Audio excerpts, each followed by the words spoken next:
What up, y'all? How y'all feeling?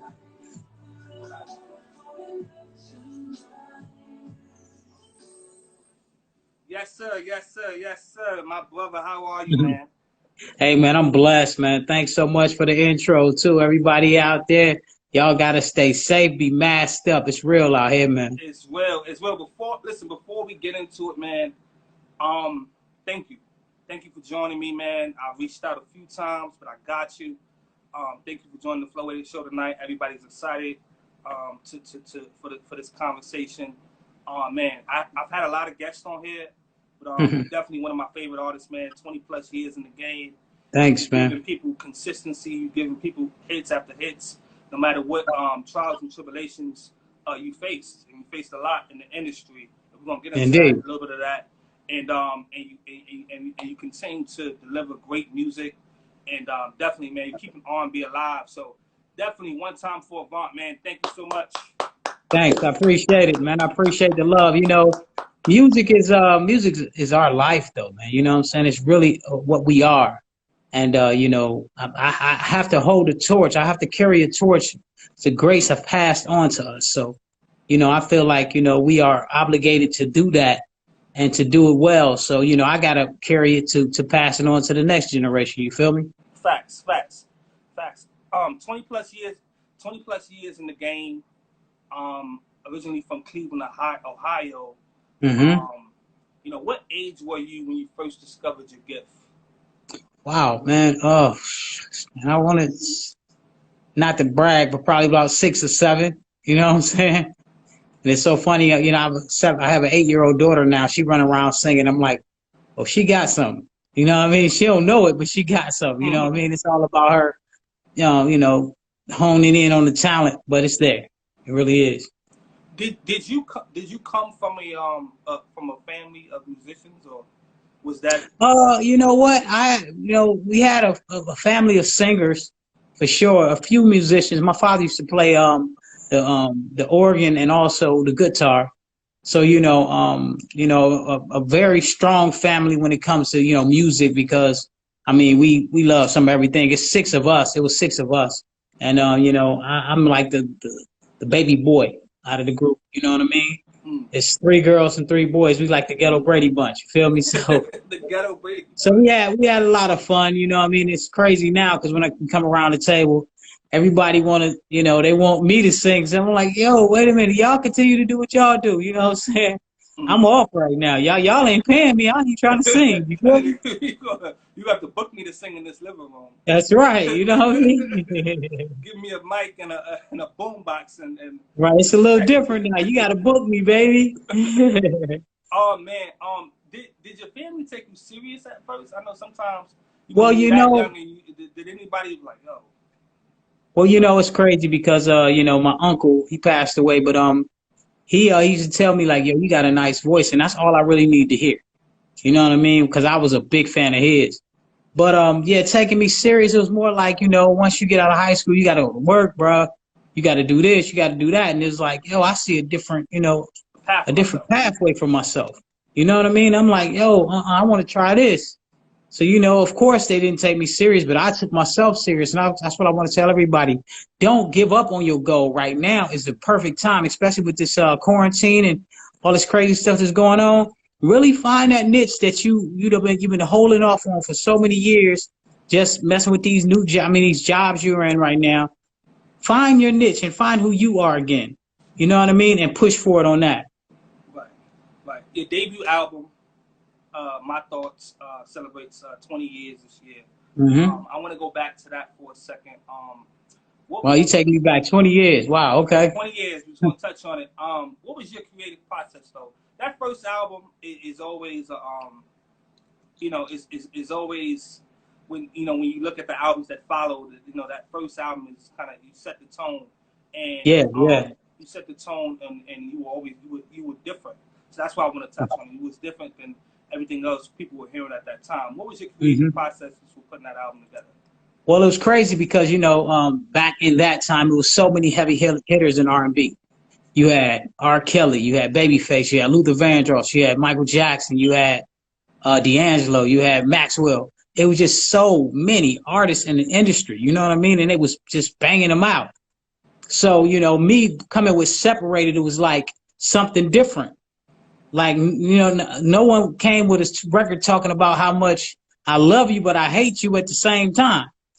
You know what I mean? So I felt like I should bring that to the table. And I thought that was the difference that I really needed to really catapult me to the next level as well. So that was a great lead single. And then spinning it back around with my girl Angela Winbush song, you know, My First Love. It really took it somewhere else, man. You know what I mean? Because it was a classic when they did it, and I just tried to carry the torch again.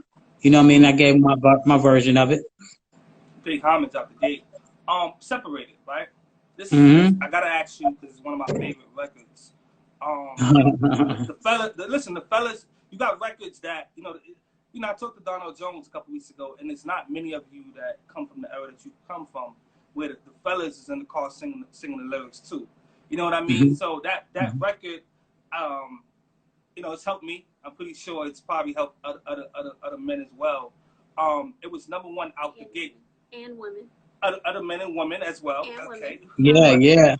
You know what's crazy? You know, not to chime in on you, but what I try to do is I try to keep my records open. What I mean by that is I just don't want men to think it's just for them.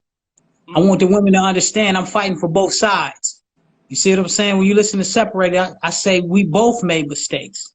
Mm-hmm. You see what I'm saying? I know. I said, you sick of, I'm sick of your stupid ass, and I know you're tired of me. That's you see right. what I'm saying?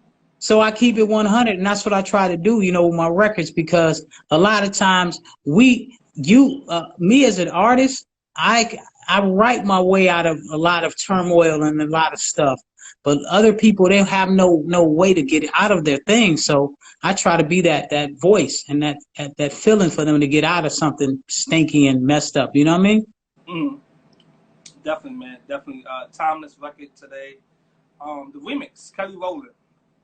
How did that collaboration come about with the remix? It was just a beautiful thing. We was in the studio. I remember that was me and my girl Sparkle. We wrote the remix together. Wow. And we just called Kelly, and Kelly was like, "Yo, I'll drop it. I'm you know what I'm saying? I'm a Avant fan. I'll mess with you. Let's go."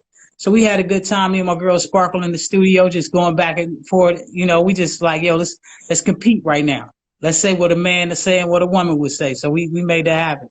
Shouts out to Sparkle. She's been behind a lot of dope records with the pen. Hey, she's a hell of a pen, man. She's a hell of a talent, for real.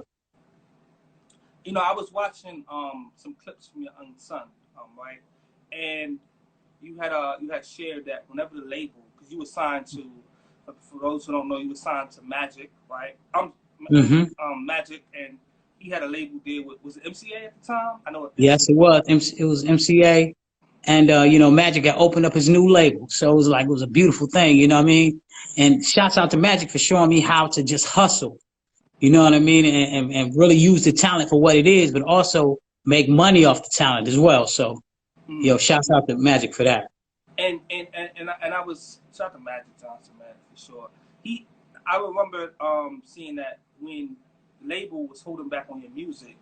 Yeah, man. You went and pulled the G card and went and released your stuff. Well, it's crazy. You know, I don't want to chime in, but it's crazy that, you know, the truth of the matter is they didn't believe in Separated. You know what I mean? Magic believed in Separated. You know what I mean? But the label didn't. So we had to put it out early. Everything I had to do, I had to put out early because they didn't believe in it. You feel what I'm saying? So I had to let the streets catch it first. And then, you know what I'm saying, after a couple of stations caught it, then everybody else caught a vision after that. Exactly, but it put me behind the 8 ball every time. You see what I'm saying? So, you know, I'm giving a record Separated. Then I might spin around, give them Making Good Love. They ain't believe in that. Then I spin around and give them Read Your Mind. They don't believe in that. It's like, yo, you know what I'm saying? But my grind, I kept on grinding because I knew I was giving them great material. But at the end of the day, you know, their focus just wasn't on me as an artist right then and there. But I was making them focus on me. You feel what I'm saying? So I tell all my homies out there, keep grinding, bro. Keep grinding. Don't let nobody tell you what you're not. You know what I mean? Create what you are. Don't let That's a nobody tell you not.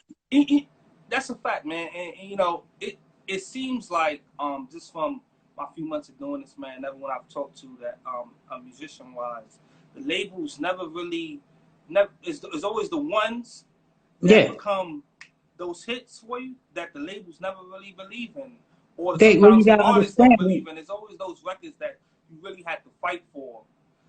Well, Um, the thing is, the way I look at it is, when you coming from a different place, like, you come from the hood, a lot of times people don't understand that.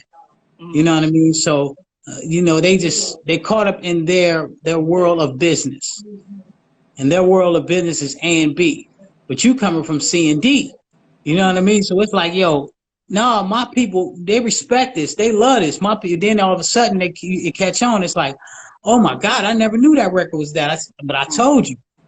And a lot of people go through that. If you're not the head person at that label that everybody's messing with, and at MCA at the time it was Mary J. Blige, so they was really heavy with Mary. You know what I'm saying? But I was like, yo, I know they're gonna be heavy on Mary, and they should be, but I'm coming right behind her. You know what I'm but saying? I'm coming I got right this. behind you, and it's crazy because one time Mary was out and I went on tour with her. She was like, yo, you one of the hardest cats hardest working cats I've ever worked with. So I was like, yo, I appreciate that. You know what I'm saying? Just hearing it from the Queen, it was a beautiful thing.